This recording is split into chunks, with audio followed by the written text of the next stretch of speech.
iratabona naho twotembagarirayo nta n'umwe yoturoba yo tugira hejuru y'imanga ndende yo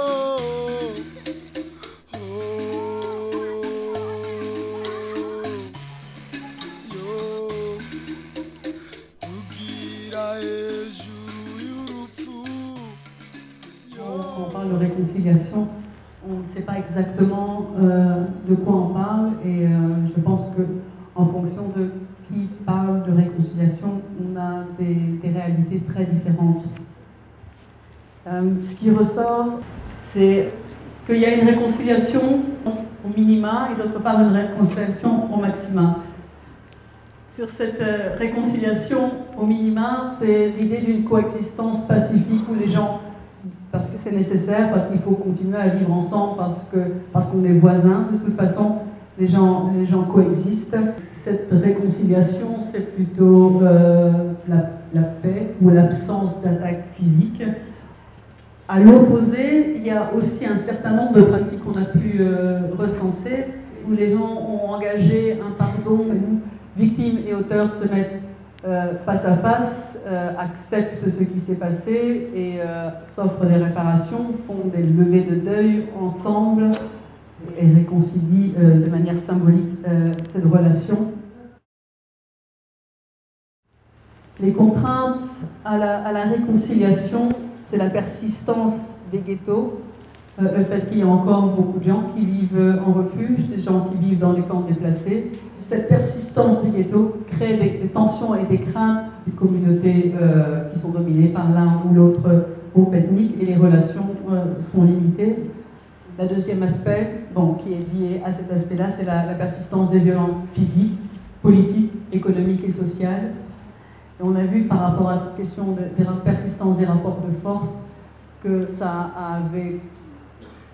contribue à renforcer l'injustice sociale et que les gens qui étaient déjà vulnérables sont d'autant plus vulnérables. La dernière contrainte par rapport à la réconciliation, c'est la pauvreté et les logiques de survie, où la priorité aujourd'hui n'est pas forcément de réconcilier les liens, mais c'est déjà d'assurer la survie de sa famille. Les enjeux de la réconciliation, on les a placés entre la réconciliation entre les victimes et les auteurs des crimes, entre les vivants et les morts, et la question de la commémoration du deuil, la réconciliation avec le passé, les aspects liés à la transmission et l'écriture de l'histoire, et la réconciliation avec le futur, c'est comment faire en sorte que les gens puissent imaginer ensemble un avenir pacifié. Ce qui ressort des discussions qu'on a eues, c'est la réconciliation entre les victimes et les auteurs de crimes. C'est très clairement vécu comme une réconciliation interindividuelle et comme une réconciliation qui doit rester au sein des communautés. Et donc les gens, on a encore refusé l'amnistie et demandent que ce pardon soit un pardon interindividuel entre auteurs et victimes.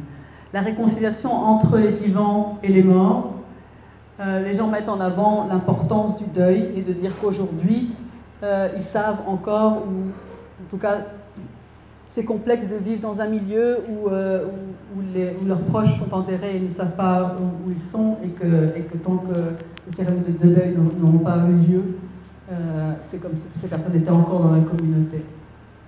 La question de la réconciliation avec le passé, ce qui est surtout dominant, c'est la transmission aux enfants, où il y a un accord assez fort sur le fait qu'il faut parler du passé aux enfants, mais que les familles ou les parents se trouvent très démunis pour parler du passé parce que justement eux aussi leur vérité est tronquée et ils ne savent pas comment transmettre une histoire qui soit non penchante, non biaisée. Cette question de la réconciliation avec le futur pose la question des espaces de dialogue et comment aider les gens à se retrouver pour imaginer autre chose. Ce qui nous a semblé très intéressant dans cette question de la réconciliation, c'est de voir qu'il y a un certain nombre important d'acteurs qui interviennent. Il y a 3 niveaux d'intervention et dans chacun de ces niveaux, chacun des acteurs peut jouer un rôle et devrait jouer un rôle particulier. Pour la population, le rôle des autorités nationales est d'abord la réconciliation avec le passé, donc la question de l'écriture, de la transmission, l'histoire, et la réconciliation entre les vivants et les morts dans ses aspects plutôt symboliques, donc la création d'espaces de commémoration. Le rôle des acteurs intermédiaires dans la société civile, qui n'est pas issu des communautés en conflit, c'est plutôt dans les aspects liés à la réconciliation avec le futur, et donc pour ouvrir de nouvelles opportunités où la population sent que, parce que la pression sociale, les difficultés économiques, les conflits, les tensions qui existent toujours ne leur permettent pas au niveau communautaire d'imaginer autre chose, et l'importance d'avoir des acteurs extérieurs qui peuvent les aider à engager cette réflexion. Et le dernier aspect, au niveau communautaire, c'est là aussi entre les vivants et les morts, mais dans un aspect plus quotidien. Donc l'organisation vraiment des cérémonies de deuil pour les proches qui sont décédés. Donc tous des aspects qui sont plutôt des aspects spirituels, qui demandent un accompagnement sur le long terme et une connaissance approfondie de l'intimité morale et des réalités des populations.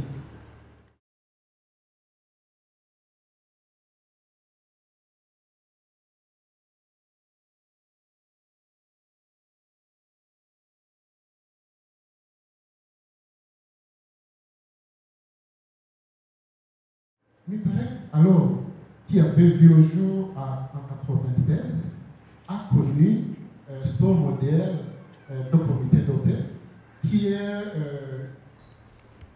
une structure à la base qui permet à ce que les gens échangent sur les problèmes et aussi de leur montrer qu'il est temps de ne pas continuer à vivre dans une situation traumatique, pour pouvoir peut-être dire leur vérité, la vérité sur leur passé, entre les deux, et laquelle vérité permet à ce que les uns avancent. Après que le comité de paix est là, pour lui paraître qui est l'organisation que je dirais chapeau, prend le comité de paix comme une porte d'entrée dans les communautés. Et puis, le comité de paix aussi organise des formations, dans lesquelles formations, ils invitent les victimes et les offenseurs, mais aussi ils invitent des gens qui sont déjà réconciliés, lesquels gens qui sont réconciliés donnent des témoignages et servent d'exemple. Et puis on encourage beaucoup à ce que l'offenseur puisse donner, dire la vérité sur ce qui s'est passé. Une vérité qui guérisse. Ça veut dire la vraie vérité. Une vérité qui est partagée. Ça veut dire aux victimes qu'est-ce qui s'est passé, faire savoir qu'est-ce qui s'est passé réellement.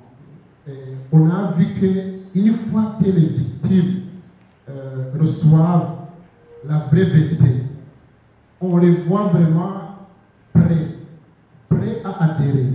Quand ils trouvent vraiment qu'il est prêt, qu'il est d'accord, qu'il voit que vraiment, pour lui, ça veut dire la vérité qu'il reçoit, le transforme. Et puis, avec cette transformation intérieure qui est venue de la vérité, c'est là où lui aussi, il a la force de dire vraiment, je te pardonne. Mais avec ce pardon, la justice aussi n'est pas oubliée au niveau du comité de paix. Mais laquelle justice, chacun offre ce qu'il est capable de faire.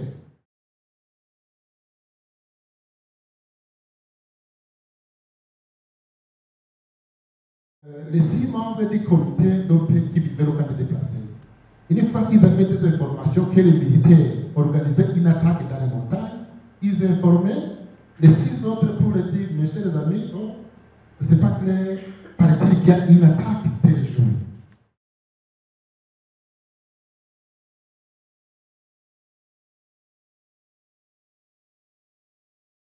Alors, la photo là nous montre quelqu'un qui était emprisonné et puis qui avait nié qu'il n'avait pas tué les membres de cette vieille dame, mais quand il est rentré, avec la visite, suite à la visite de la prison, il a adhéré au comité de paix et finalement il a avoué qu'il avait tué ces personnes.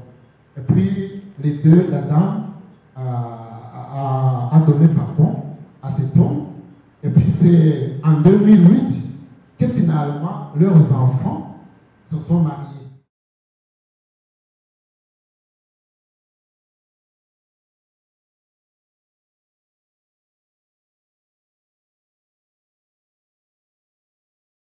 Il y avait une émission appelée Inhingi Yubunu. C'était une émission dédiée spécifiquement au modèle positif. Ça veut dire les personnes qui avaient pu sauver les autres pendant la crise de 1993. Et cette émission a pu faire parler des milliers de personnes. Et à la fin, après avoir produit un millier d'émissions sur Inhingi Yubunu, qui était presque à travers tout le pays, on a mené une journée dédiée à Inhingi Yubunu, le sommet des héros. C'était un sommet de plusieurs Inhingi Yubunu qui avaient pu témoigner comment ils ont été protégés par leurs voisins et que leurs voisins aussi disaient comment ils avaient pu protéger les victimes. Et il y avait des messages très pertinents qui interpellaient les gens à être des gens qui doivent s'aider, qui doivent pardonner. Est-ce que les Burundais sont-ils prêts à parler du passé? Il y en a qui sont prêts. Et c'est pour cela que les héros Inhingi Yubunu ont pu témoigner pendant ce sommet-là et dans les émissions. Les gens de Nyamurenza ont eu la volonté de parler sur ce qui s'est passé entre eux. Et c'est une journée qui a été marquée par la demande de pardon. On avait là les bourreaux, ceux qui avaient tué. On avait aussi les victimes qui avaient perdu les leurs. Alors, de groupe en groupe, les gens se sont demandé pardon. Et après, ils posaient des gestes. Ils s'habillaient des fleurs en blanc pour montrer que ce que je fais, je ne le fais pas par la bouche. Ça vient du fond du cœur.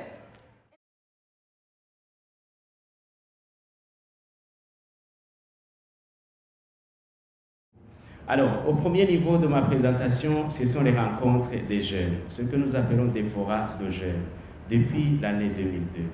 Ils sont organisés depuis 2002 et chaque fois, un forum de jeunes regroupe plus ou moins 3000 jeunes. Et ces jeunes viennent de toutes les couches de la population. Nous invitons les jeunes des paroisses de l'intérieur et nous demandons aux familles de Bujumbura de les accueillir chez eux, dans des quartiers qui, hier ou aujourd'hui, sont considérés comme ennemis ou inhospitaliers et ils doivent y passer 3 ou 4 jours. Quels sont les résultats? Les résultats, presque plus de 30 forats déjà organisés au niveau local, provincial, national et régional, avec une participation de plus de 100 000 jeunes jusqu'aujourd'hui. On estime qu'il y a une dissipation progressive des peurs et une réduction des tensions ethniques. Nous l'avons expérimenté dans toutes ces activités-là. La guérison des traumatismes liés à la guerre, des amitiés solides entre des personnes qui hier sont considérées comme des ennemis, de bonnes actions auprès des personnes laissées pour compte dans les prisons et dans les hôpitaux. Des jeunes y vont indépendamment de leurs ethnies, indépendamment de la personne qu'on va visiter, mais parce qu'elle est en besoin.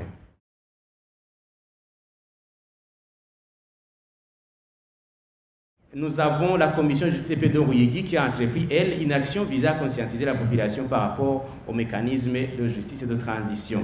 Et dans 14 paroisses du diocèse, outre les comités locaux de médiation, il y a 26 unités formées en matière de justice et de transition, des animateurs communautaires, des élus locaux qui se chargeaient de cela, et des affiches publicitaires sur les conflits fonciers. Les fosses communes ont été disséminées partout, jusque dans les succursales, pour préparer la population à affronter le passé sans gêne. Comme constat, après cette action menée par le diocèse de Ruyigi, c'est que la population est enthousiaste et participe à des débats du genre parler du passé. Elle ose parler du passé en vue d'un avenir purifié. Ce fut donc des cadres où les gens ont pu ouvrir la bouche et lâcher un mot. Depuis des décennies, on ne pouvait pas le dire. On a parlé, on a dit ce qu'on ne pouvait pas dire depuis. Il y a une femme qui a dit « Mais mon fils, je ne sais pas où on l'a enterré et j'en souffre depuis des années. » Alors, le problème, la population situe le problème au plus haut sommet du pays. Ils se demandent si nous pouvons nous réconcilier à la base, nous ici. Comment les intellectuels, ceux qui se disent qu'ils ont étudié, eux, n'arrivent pas à se réconcilier. Parce que nous, le problème n'est pas chez nous. Si on arrange le sommet, ça ira ici, aussi ici. La population reste sceptique quant à la réparation parce qu'on se demande qui va dédommager les victimes. Elle craint que la recrudescence des violences ne soit pas un blocage fatal au processus de vérité et de réconciliation. Il y a un consensus déjà sur le besoin de réconciliation au Burundi. Il y a eu des consultations nationales au Burundi.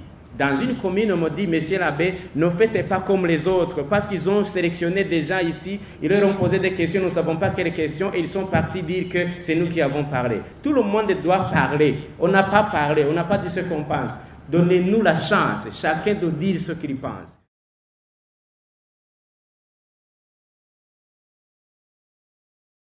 On constate aussi qu'au Burundi, il existe de nombreuses formes de réconciliation qui sont anonymes, qui sont silencieuses, qui ne s'expriment pas, ni dans des tribunaux, ni dans des travaux académiques. Et pourtant, les spécialistes de la justice transitionnelle insistent sur le fait qu'il est nécessaire d'instituer, voire même d'institutionnaliser la réconciliation, et notamment en rassemblant les citoyens autour de dates ou d'événements qui ont une forte portée symbolique, comme si finalement, à travers ces temps ou ces faits symboliques, on voulait construire ensemble une histoire qui réconforte, une histoire qui réconcilie. Alors là, je me tourne vers Nairi, qui a beaucoup travaillé sur la question de la mémoire et sur la question de la commémoration.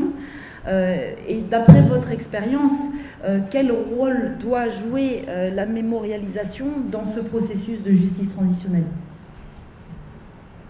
La mémoire, on le voit, elle peut être douloureuse, elle est complexe, elle divise, et elle est fondamentale, c'est une question qui est fondamentale dans une société où on cherche à reconstruire un vivre ensemble, et là, ce n'est pas une question rhétorique, hein, c'est une question qui se pose au quotidien pour les gens. Dans des sociétés où ne serait-ce que l'évocation du passé peut diviser profondément. On peut considérer que la mémoire, c'est finalement un synonyme de souvenir, c'est quelque chose de très individuel qui est le résultat d'une construction de la représentativité, de la représentation de faits. Hein, on parle de construire la mémoire, mais on pourrait aussi envisager la mémoire comme dans son autre sens, qui est celui de la faculté, la faculté de se souvenir des faits passés. Et là, on est plus dans une optique de conservation, de transmission de la mémoire. Et appliqué à des processus de justice transitionnelle, on aurait finalement les processus qui contribuent à l'établissement des faits, mais aussi à cette représentation des faits, et qui vont amener à construire une mémoire collective. Et là, évidemment, on parle de recherche historique, on parle de processus d'établissement de la vérité, on intègre aussi les poursuites judiciaires, les commissions d'enquête, les commissions vérité et réconciliation, toute une série de processus. Et puis on aurait un autre volet que j'appellerais plus spécifiquement le processus de mémorialisation, où là, c'est l'ensemble des initiatives dans ces sociétés en transition qui contribuent à développer la mémoire, à développer cette capacité à se souvenir des faits passés. Donc il ne s'agit pas de construire la mémoire au sens du souvenir, mais plutôt de la préserver.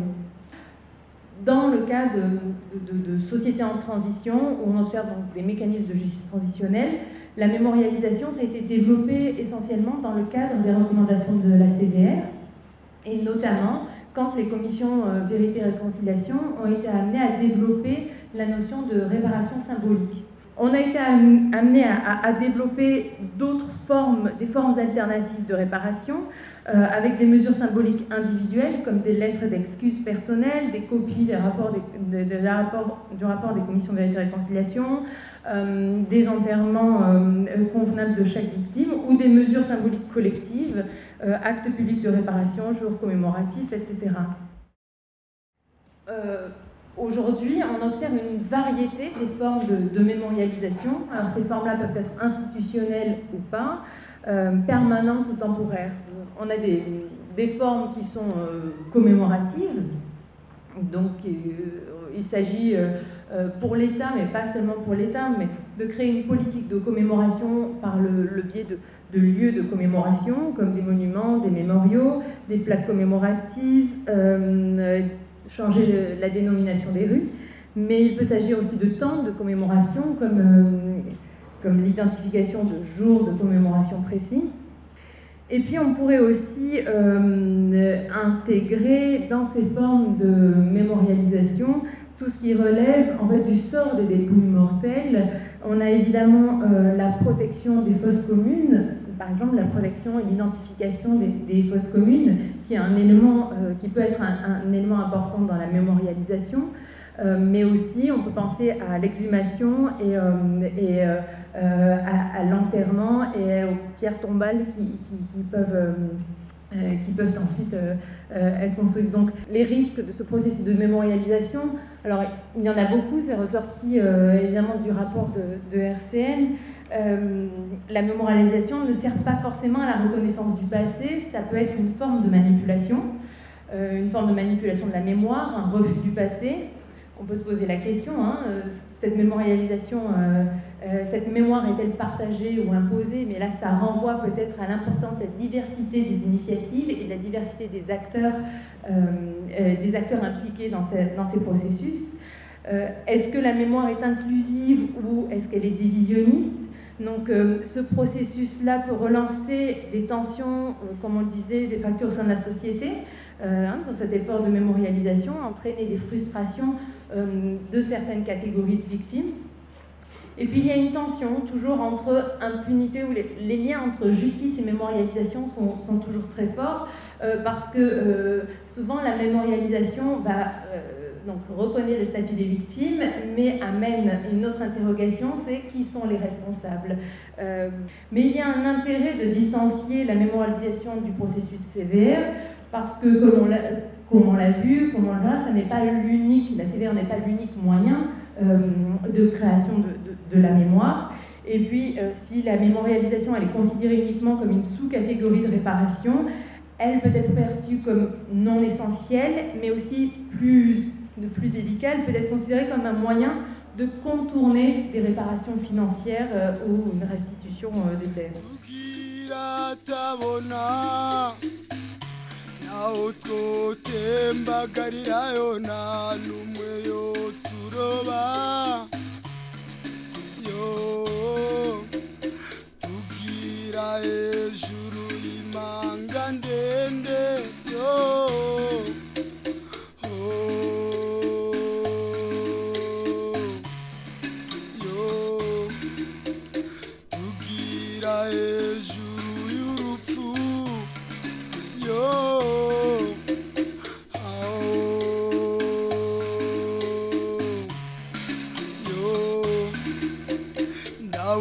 Gacho gatonya